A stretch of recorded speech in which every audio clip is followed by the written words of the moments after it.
So in this episode, I sit down with Dr. Mark Martin of We Track Health. He talks all about anything that can help with things around ankylosing spondylitis and other inflammatory arthritis conditions. And we discuss things around nutrition, supplementation, and just in general, things that can help from blood testing and actually tracking things. It was a really interesting episode if you do suffer from these conditions. Right, Mark, thanks very much for coming on the podcast. Thanks for having me. Yeah, I really appreciate it. Obviously, I've been looking forward to this because I suffer from psoriatic arthritis and ankylosing spondylitis, and a lot of people that are now following me, just kind of naturally with some of the stuff that I'm putting out as we spoke, also suffer from these type of immune issues as well. So there's a couple of things I wanted to pick your brain on today, but firstly I just wanted to give you the chance to kind of introduce yourself a little bit and what it is that you actually do, and around like We Track Health, kind of how did you get into starting that? Okay. Well, We Track Health is a bit of a passion project. So what I specialize in is preventative health, performance, longevity, and just optimizing individuals' metabolic health, so metabolic optimization. Okay. I started it because that's what I was interested in personally.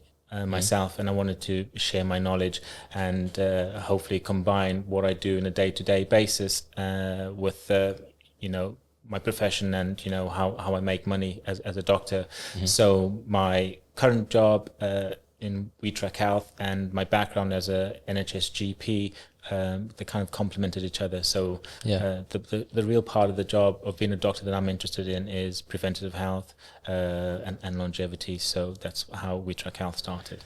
What was it about that you're so passionate about? Good question. So it really started years ago. I recognized that a lot of patients I saw in hospital, so this is before I converted to GP training and exited as a trainee doctor. I recognized that a lot of patients who came to hospital, the ones who knew everything about their health, their blood tests, and were really deeply involved in the health, mm-hmm. had fewer hospital admissions and they spent less time in hospital. Mm-hmm. And I wanted to make all my patients expert patients and really empower them, because the system, unfortunately, the way it's kind of constructed now is quite reactive. So it's a lot of firefighting, and we don't focus as much as we could because we don't have enough resources to really focus heavily on preventative health. Mm-hmm. And I really believe strongly that a lot of the diseases out there, chronic diseases and stuff, can be really prevented, and people can have much better quality lives if we really focus on preventative health, educate people, also empower them, and stop keeping all their data to ourselves. And this is the kind of thought I had years ago. A lot has changed, and we've got all these electronic health records and stuff that more or less has started to address that. Yeah, so you had them thoughts early on. Yeah. Obviously, I know it's kind of things have naturally progressed that way and stuff anyway, but that was a thought process that you That's kind of it. had. And it's a beautiful thing to see. And after I moved from that kind of thought pattern, I kind of figured, okay, how can I pursue this passion of mine in terms of preventative health, metabolic optimization, and longevity. And that's how I started We Track Health, so I can operate and see people. So I typically help like high performing individuals will come and see me for like annual health assessments, and just allow them to access really advanced tests that they couldn't easily get at their GP, allergy tests, really in-depth inflammation tests, looking at like lipid profile and cholesterols in quite a lot of detail. So like apolipoproteins, lipoprotein little a, so kind of probably proteins and lipids and cholesterols that most people haven't heard of, but are really important for cardiovascular health. So I just help people access these tests, really. And talking a little bit then about firstly the condition for me, which is like I say, the ankylosing spondylitis and arthritis. So my condition started with two different events really. It was during a long cycle. I was on a bike ride, which was a 24-hour event, and that was the first time I kind of started to get some symptoms with it, really bad back pain, and just different joint issues that I've not had before. And another event was when one of our kids picked up hand, foot and mouth that got passed on to me and the family, but I again come down with these symptoms of really bad joint pain, and from that point on, that was where it really kind of kicked off for me. A couple of guests that have been on with me have also had similar stories. one guy, he got food poisoning from like mayonnaise, and that was the end. He just got ankylosing spondylitis from there. And again, somebody else, he come from a moment of illness. So do you find, do you find like a pattern in that, like yourself, like when you speak to people with these conditions, is there a link there between like them illnesses and these autoimmune conditions? Yeah, what you just described is probably the most common way for most people to develop ankylosing spondylitis, and it falls under the umbrella of inflammatory autoimmune conditions. So that's what it is. Ankylosing spondylitis is an inflammatory arthritis that you will live with lifelong, and the kind of pattern and like kind of symptoms that people kind of present with, like what you've just described, back pain, is quite classic for ankylosing spondylitis, for example. I'd say even more typical is if someone presents with like one side of the back, so what we call unilateral, so it's like either the left side or the right side, but it's not quite on the spine, it's a bit lower, and that's normally is someone describing sacroiliac pain, so SIJ, sacroiliac joint pain, because those are the areas in which ankylosing spondylitis will most likely manifest. So in the lumbar spine and your sacroiliac joints. It can manifest in other joints as well, in the ribs, in the cartilage. So what we call at the enthesis, so where the cartilage like grows off bones, it can cause inflammation and pain in those joints. But yeah, absolutely, the base of the spine and the sacroiliac joints are the ones that are mostly involved in the symptoms and the pain. And when you say that seems to be a common thing, illness and kind of developing into this, what is it about like getting ill and this like link towards like an autoimmune condition like this? Yeah, well, there's a condition called, it's not so much a condition, it's a theory, a very popular theory, one that I believe in a lot, called molecular mimicry. I don't know if you've heard of that before. So molecular mimicry is kind of like a concept or a way of explaining how autoimmune diseases kind of manifest. Okay. So typically what you've just described is someone will have like an infection and then develop an autoimmune disease. So let's obviously speak about ankylosing spondylitis. Certain bacteria, viruses, and fungi that can infect the body have antigens, proteins, for another common word for people, on the surfaces of their cell surface. On the cell surface, and the body's immune system recognizes these antigens as something that is pathogenic and is going to harm the body. But the problem is, those amino acids and proteins are very similar to those that are on the tissues in our cells. So what you find is, as part of the body mounting an immune response to fight off this pathogen, so bacteria, viruses most commonly, but bacteria as well, like I said, food poisoning can trigger it. Those proteins on the surface of these viruses and bacteria are very similar to the cells, the proteins on the cells in our body, and when the body creates these antibodies to fight the disease, it then attacks itself. And that's kind of how the theory and the mechanism of how we believe people develop autoimmune diseases kind of happens. It helps explain the whole process. Yeah. And through things that you do, so like blood testing and everything, like what's happening in the blood, is there like a common theme that you're seeing in people through like the blood testing with these conditions? Okay, so I guess the most common way to diagnose autoimmune conditions is to look for inflammatory markers in the blood. So the most common ones are going to be CRP, C-reactive protein, and another one called ESR, so erythrocyte sedimentation rate. They're not specific to any particular condition, because any infection is going to cause these markers to be found in the blood at a higher level. They're produced by the liver in response to infection and inflammation. So they're not very specific. If we were looking at specific markers, say for ankylosing spondylitis, we would look for a gene called HLA-B27. Okay. I'm not sure if you've heard of it, but that's typically people who develop ankylosing spondylitis and other diseases associated with it will be HLA-B27 positive, and that means you're far more likely to have these conditions. Doesn't mean that you have to have that gene in order to have it, and some people, and most people who have that gene don't have ankylosing spondylitis, but it's quite common you'd find that gene present. You find it then. I looked at something, but I can't remember the percentages, but there's a certain percentage. So if I actually started before all of this, I suppose, firstly with like things like on my elbows, psoriasis. So Yeah, that's a very psoriasis classic with me. place to have psoriasis, yeah, on your elbows. Yeah, so that was the very first point to call. Is there a small percentage then of people that can develop then like psoriatic arthritis? And then is there another kind of level to percentage that would go on to develop like AS? Yeah, so quite often what we find is people with one autoimmune condition will normally develop another one. So, which is quite unfortunate, and no one with an autoimmune condition wants to hear that, do they? But for example, you're probably 10 times more likely to develop an inflammatory bowel condition, so IBD, so inflammatory bowel disease such as ulcerative colitis. So we see that people with ankylosing spondylitis, even other autoimmune conditions like psoriasis, thyroid disease will normally develop a secondary autoimmune condition. Vitiligo, for example, where your skin loses its pigment, is another autoimmune condition. And we do find, if you have one, you might have 2, maybe even 3 other autoimmune conditions. Really? Yeah. So it can kind of spiral into something else. And I think it's down to genetics and the environment, that you have a genetic predisposition to develop an autoimmune condition, because I guess the way your immune system and T cells operate, I guess they're just making more mistakes than perhaps you would like them to make. And then the problem is, once these antibodies are made, you have them lifelong, which normally is a good thing, because you'd fight whatever pathogen you're exposed to in the future quickly, and it's going to cause you a little bit of minimal harm. But now you have these antibodies that are going around attacking your body, and because they're in T cells, whenever they get activated, you kind of get flare-ups. So it's not always really bad. You kind of get flare-ups.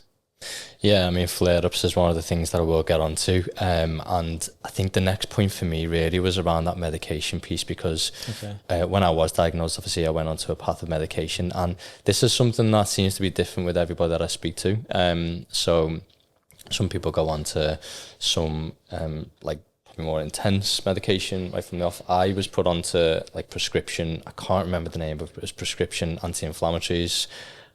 First of all, and then I was offered like biological therapy and that sort of thing. So what's the usual path of like medication that you would kind of go on to if, with ankylosing spondylitis? Yeah, I'm not sure if you went on a biologic, because those are the most popular at the moment, but sometimes people with arthritic conditions would start something called methotrexate.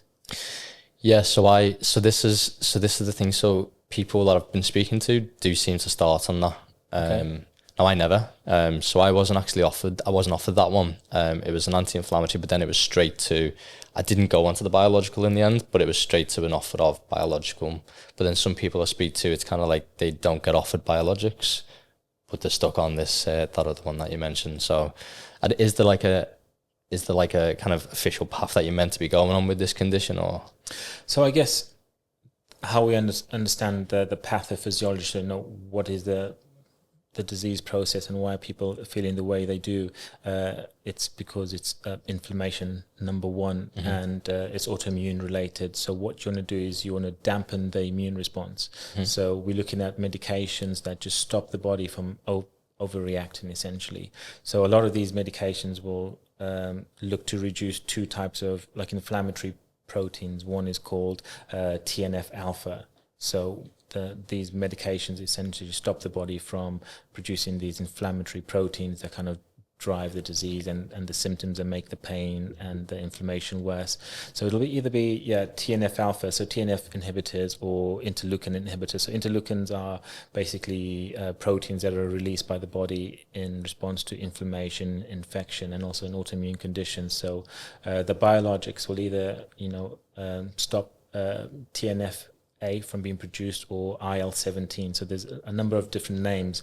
Adalimumab is probably the first one I ever came across, but there's probably at least half a dozen ones now out there. And the way to recognize them is they all end in MAB, because they monoclonal antibodies. So whatever the name is, they typically end in MAB, and their main job is just to dampen the immune response. Yeah. From what I've seen, as in like the healthiest option of like medication, it seems to be the biologics seem to be the kind of best option at the moment from what I've seen. That's it. Yeah, that's the modern medicine at the moment for autoimmune conditions, because they're more specific and overall have less side effects and interactions with other medications. A lot of them as well are injections that you have, say, once a week or once every 3 months. So the burden of taking an oral medication every day is taken away, whereas the older medications like methotrexate, you have to take them again and then supplement with like folic acid, because it's producing your body's like cell turnover in a way, which very effective for rheumatoid arthritis and like psoriasis. Methotrexate definitely, which I gather is probably why you would have been offered that first, because with an autoimmune condition, maybe your symptoms are predominantly more psoriasis and psoriatic arthritis as opposed to ankylosing, but that everyone's going to be different and everyone's going to experience their condition differently. So I I got to a point where I decided to come off medication. So I did try to come off medication a couple of times and ended up kind of back onto it. A lot of the time through sport, because I would be okay day to day. I could manage the pain, but then when like a certain event would come up, I was like, okay, I need to be able to do this. So that would always be the thing that kind of got me back into taking medication. So probably around 9 months ago, I did actually stop medication. Now I'd take some supplements myself around it. Obviously, I'd train, I'd kind of eat healthy and so on. If someone wasn't going to do the medication side, but they wanted to look at some supplements, because some people do ask me around supplementation, obviously with what you do around blood testing and things as well, is there any supplements that you would recommend for people, just as a kind of basic basics to be on top of? Yeah, definitely. But actually, I want to circle back, because I want to know a bit more about, why you did take medication. And I'm all lifestyle first and natural first. So don't think I'm pushing pharma at all. I'm all about preventive health and lifestyle first. But did you experience side effects? Were you afraid of side effects, or did you think it hampered your performance because you took it off, but not necessarily when you were trying to compete? Yeah, so I think for me, the reason I was trying to come off it and the reason why I'm off it now is, I think it's like a slight fear of like what's to come in the future, because I'm not 100% like what it's actually doing to my body. I just feel like myself, if I can hold off medication for as long as I can and I can manage in some way, even if I'm not perfect, I can deal with feeling pain and so on. I can manage it. And I just feel like that is better in the long run. I could be wrong, but that could be better in the long run, and then kind of hold off taking medication until I really need to in the future. So there's a slight fear of like having the medication, what it's going to do to me down the line. So there's that aspect of it. But then on the flip side, there's also the fear that, okay, I feel like I'm doing well without medication, but also I don't know 100% if not having the medication is making the condition develop faster. So it's like a balance always in my mind of being on medication and not being on it. So I think for the last 9 months and so on, because I've been doing so well with it, I've not had the reason to kind of go, I'm going to go onto medication again. Yeah, and I guess that's going to resonate with a lot of people. I don't think that not being on medication is going to shorten your life in any way, because I know for a fact your lifestyle management is on point, so you're going to be able to manage your symptoms pretty well. And that's a very unique thing about autoimmune conditions, and the fact that ankylosing spondylitis is a condition found in young people, so it's quite traumatizing in many ways to get a diagnosis when you're young of like arthritis, a condition you're going to live with the rest of your life for. So there's a lot of like unknowns involved, and I guess your kind of thought is you don't want to become reliant on medication. Not because you will desensitize, but I guess when you've got a condition that's causing pain, there's a physical pain, but there's also the emotional and psychological pain with it, and I guess you're trying to manage that, and it is a balance. is not being on medication causing you damage long term? I guess it's going to be all about, you know, what kind of mental health state you're in and whether you can manage it through being really on point with your lifestyle conditions and controlling inflammation. There's a lot of evidence coming out now that having even a small degree of inflammation in the background increases your risk of cardiovascular disease. So you want to be really on top of controlling inflammation. So if you've got a way of managing it and monitoring it and measuring it, then I think you can absolutely do that without medication. And this is going to be unique to everyone. So it's working for you. It might not work for someone else. It's not someone else needs a medication, and if they stop it and they can barely get out of bed, obviously that person needs it. But you can go on day-to-day, train, and be really active without the medication. I think that's an entirely reasonable choice and stance to take.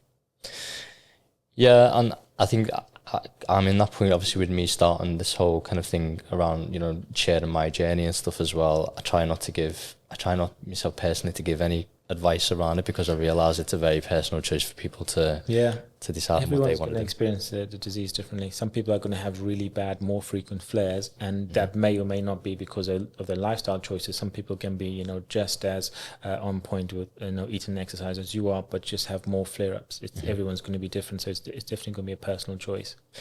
Just going on to the supplementation, what would you say, like I mentioned before with the supplements, what's a kind of baseline supplements you could be on with these conditions? Yeah, it's an inflammatory condition, so you're going to look for anti-inflammatory kind of supplements. And I guess if I was going to say three kind of supplements to take that are natural, that are going to have probably the best effect, the top is going to be omega-3 fatty acids, so, you know, EPA and DHA, and you want to take, you know, a reasonable dose, minimum 2 to 3 grams a day of EPA and DHA. Most people won't get enough omega-3s simply by eating fish, so you will most likely need to supplement by taking some fish oils, and, you know, get the best fish oils you can afford, basically, when you're doing that, because some can oxidize and stuff. So, you know, not all fish oils are made equal. But I think the most powerful anti-inflammatory we know in the natural space now is going to be omega-3 fatty acid, EPA and DHA. Secondly, vitamin D, you know, for bone health, for skin health, is going to be really good. So again, unfortunately, our food isn't as nutritious as we would like it to be, and we definitely don't get as much sunshine as we would like. So most people will need to supplement on vitamin D. And for someone like you and I, I'd say minimum 2,000 international units a day for at least 6 months of the year.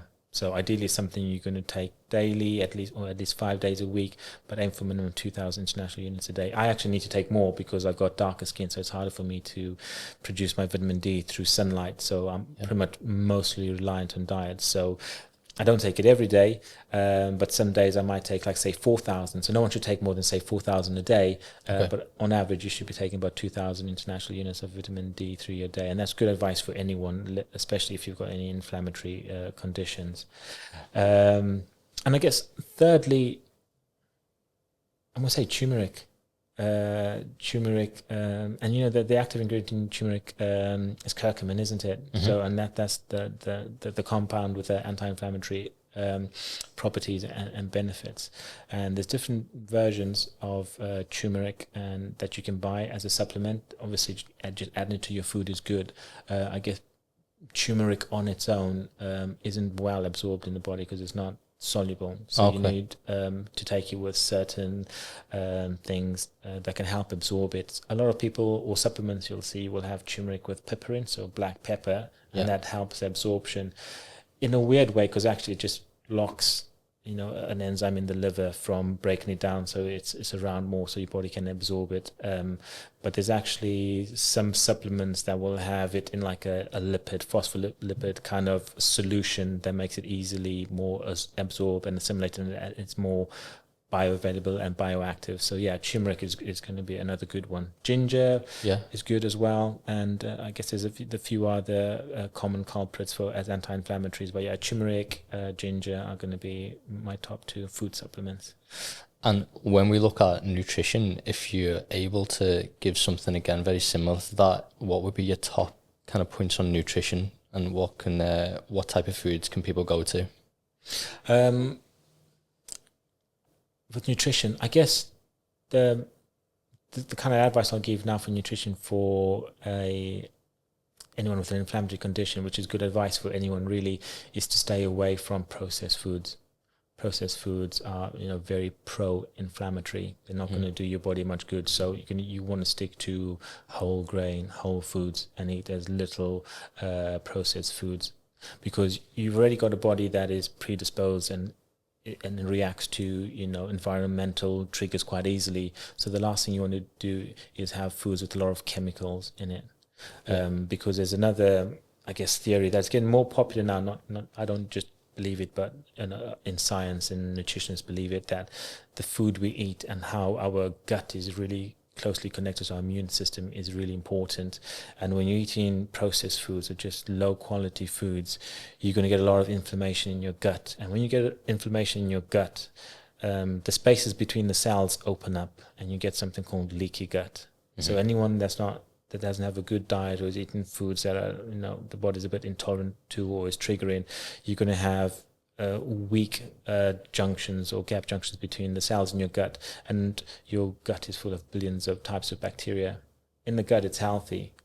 These bacteria are helping break down food particles, and they are producing some, chemicals that are beneficial. Some that produce butyrate, which is really good for the gut. But there's also bacteria in there that isn't so good for you, and they produce toxins. And in the gut, it can be well managed because of the environment. But these toxins, when you have leaky gut, can leak into your bloodstream. And now you've got, toxins that are normally contained within the gut in your bloodstream, and that's, triggering, that's going to drive inflammation. So the diet you eat, eating whole foods without chemicals, is going to be super important in terms of controlling inflammation in the body in general. So a lot of times what I see around nutrition as well is some people will actually go like vegan and they'll stop eating meat, especially red meat as well. Is there a benefit, and is there benefit to going for that diet, like a vegan diet? I guess it depends where you're starting from. If you've got a healthy, balanced diet, then I wouldn't. It's not something that I promote. I'm going to say that. A lot of people who choose to have a vegan diet, it's because of, beliefs. And a lot of, I'm speaking really generally here, a lot of people are very conscious on the environmental impact, meat has. And I think a lot of people choose to become vegan because they want to help prevent any animal cruelty and just stop the way our factories and stuff put meat on the shelves, which is there's a lot of work still to be done, but that's not to say that if you've got a balanced diet or you eat meat, that's a bad thing. Again, try and avoid the processed stuff, the stuff with a lot of chemicals in, and you'll be okay. A vegan diet, the main thing you're going to have to watch out for there is B12. Most vegan diets are good. You can even get a lot of omega-3 in a vegan diet, because now omega-3 can be produced from algae in a really high quality. So you can have a very nutritious vegan diet, and you've just got to monitor and measure, any amino acids that aren't typically rich within your foods, and B12 particularly, making sure you get good sources of that in your diet. With nutrition, I know that causes me sometimes some flare-ups. So, for example, if I go off plan and I just kind of, want to live my life for the minute and go and eat a pizza, sometimes I'll expect a flare-up from that, which can happen. Sometimes it doesn't, though, randomly. So sometimes I'll have a really bad day on food and be like, I'm going to pay for that tomorrow, and then I don't. Sometimes I have a really good day, and the next day I wake up in the morning, for some reason, I'm just in pain. I couldn't tell you why. Don't do anything different. Like, why is that? Why can that happen? So I guess some people will know what their triggers are. Stress can be a trigger. Okay. Quite often, again, just any illness that you might get, a viral illness, or overexertion. So those are going to be, your most common triggers for developing a flare-up. But yeah, you're absolutely right. Out of the blue, we don't really know why it is. You can just feel run down, like you said. One of your main manifestations of ankylosing spondylitis, you were actually in the middle of a bike ride, riding hundreds of kilometers. How long was your ride again? 24 hours. 24 hours, yeah. So you in the middle of exercise, and I imagine you were otherwise pretty well, and you started developing pain. Yeah, the body is a fascinating. We're fascinating organisms, aren't we? So we don't know enough, and I think a lot of our standing is limited by the accuracy of our ability to test for stuff. So I think this is something that needs a lot more further research into. So I don't have an answer to that just yet. That's okay. And when it comes to testing, so in terms of what you do around the blood work, body scanning and everything around that, like what's the benefits of people doing that kind of thing with this kind of autoimmune condition? Okay.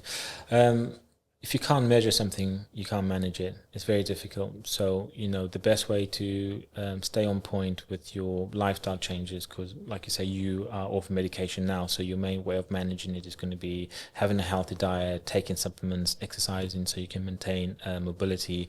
And the way 3D body scans and a new measurement I've just brought in now called VO2 max testing and blood tests is you're going to know, are you doing the right thing for your body? So we make it really personalized. So we provide people with really in-depth metabolic blood analysis. So we have the internal health, we have your physical health, and then we take everything together with VO2 max testing now, and we look at your cardiorespiratory health. So everyone's going to have a different training split that's going to be appropriate for them and in line with their goals. So whether that's cardiovascular training, HIT, resistance training, all of the above are good, but kind of what should be your training split. So when you start measuring it using the internal analysis, external and VO2 max, you're really going to know what are the areas you need to address and how are you going to stay as healthy as possible for as long as possible by eliminating the guesswork. So every time you spend in the gym, you know that you're on the right program and it's working for you, and you can come back and measure the difference and then adjust your program. Yeah, that makes sense, because I think for me, it's you are right, it's measuring it. I think the only way that I've measured it probably over the last 3 years has been through a lot of trial and error. That's been my only form of measurement.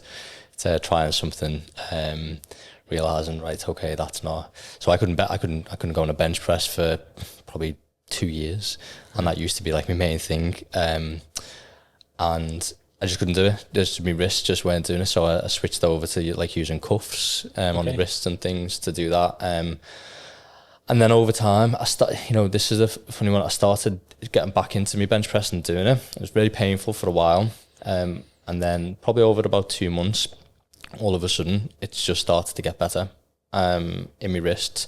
Is there something with that? Is it the fact that obviously I've gone through quite a long time of pain, kind of pushing through that press and kind of, trying to keep my wrists as stacked as possible? Is there something about, am I building strength around that, which is now creating it more stability and taking that pain away? Is there something else now that's kind of stepping up and allowing me to do that?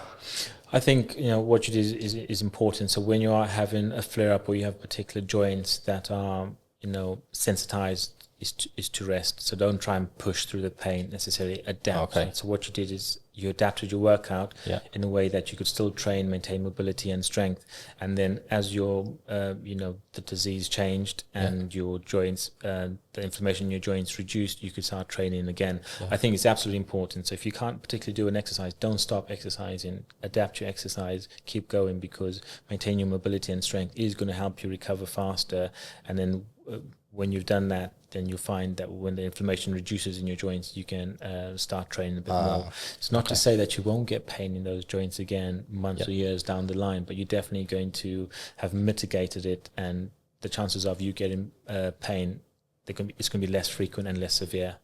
That's okay, that makes sense. So it's the fact that obviously I've kind of moved away from it, kind of rested that joint, come back to it, and now it's good, because I wasn't sure whether, have I just somehow started to build some extra bits around here just to and it's got stronger over time, just around the wrists and stuff. But it's just the fact that I've kind of gone away from it, done something else, come back. That's it. So rest the area that's in pain. Listen to your body. Not everyone has access to in-depth blood tests and analysis. So what you're doing is take a diary and see how your body's reacting, but don't stop doing the exercises, because yes, by loading your muscles, you are going to maintain strength and mobility, and that is definitely going to help inflammatory conditions like ankylosing spondylitis.